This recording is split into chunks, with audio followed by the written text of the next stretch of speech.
Bonjour tout le monde, ici Michael pour Ciné Techno.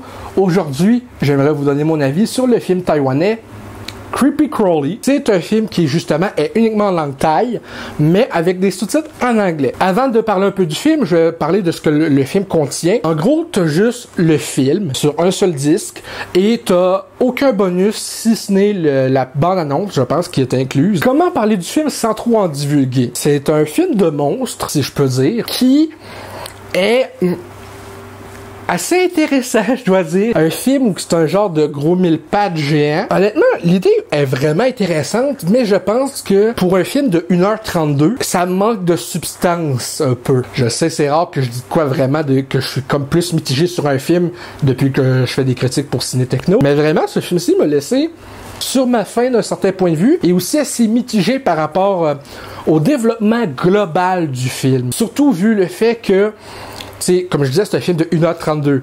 Donc, pour un film de ce genre-là, ça aurait pu être un peu plus long, au moins facilement 15 minutes de plus, parce que sinon, le développement des personnages qu'on suit tout le long du film, qui essayent de survivre dans cette situation, le développement est pas égal par rapport aux personnages principaux, si je peux dire. Le développement beaucoup plus poussé sur un des personnages. Ça se focus beaucoup sur lui, puis des flashbacks un peu pour expliquer un peu sa mentalité, sa personnalité, puis son background en tant que tel. Mais pour les autres personnages qu'on suit, t'as juste quelques petites informations, genre une fille avec une maladie sanguine. Un autre point assez mitigé, c'est que le film prend assez longtemps à démarrer. Pendant la première acte et demi, si on compte le film en 3 actes, t'as vraiment juste un développement assez lent de ce qu'on est supposé voir dans le film se dérouler. Une idée assez spéciale que ce film-là a, c'est que ça prend en compte la pandémie du COVID. Donc, ça se passe genre les 3 premiers mois après le début de la pandémie, dans un hôtel où justement, c'est les gens qu'on va suivre, ils doivent être dans un hôtel pendant 14 jours pour l'isolement après avoir voyagé, ce que je trouve vraiment intéressant, surtout d'aborder dans un film d'horreur de ce genre-là. Sauf que ça va pas jusqu'au bout de ses propres idées. Justement, ça se passe pendant la COVID. Donc, vu que c'était au tout début, les masques dans les lieux publics, ces affaires-là, très important, bien sûr. Mais alors qu'au début du film, les personnages portent clairement leur masque par précaution, puis tout, par rapport au déroulement de l'histoire, puis de la situation, au bout d'un certain moment, un peu avant la fin ou pendant le milieu du deuxième acte, plus personne porte leur masque, alors que ça fait genre même quelques heures à peine qu'ils sont dans l'hôtel. Puis ça dit clairement dans le film, en tout cas par le dirigeant de l'hôtel, par l'intercom, qui demande aux personnes de clairement rester dans leur chambre et de pas se déplacer.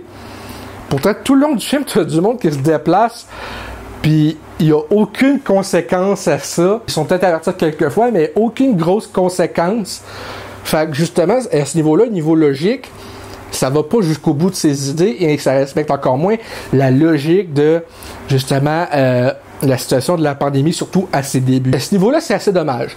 Pour le reste du film, une fois que ça commence à démarrer, puis que ça te met plus en contexte de qu'est-ce que ces personnages-là s'apprêtent à vivre puis à essayer de survivre, là, ça commence.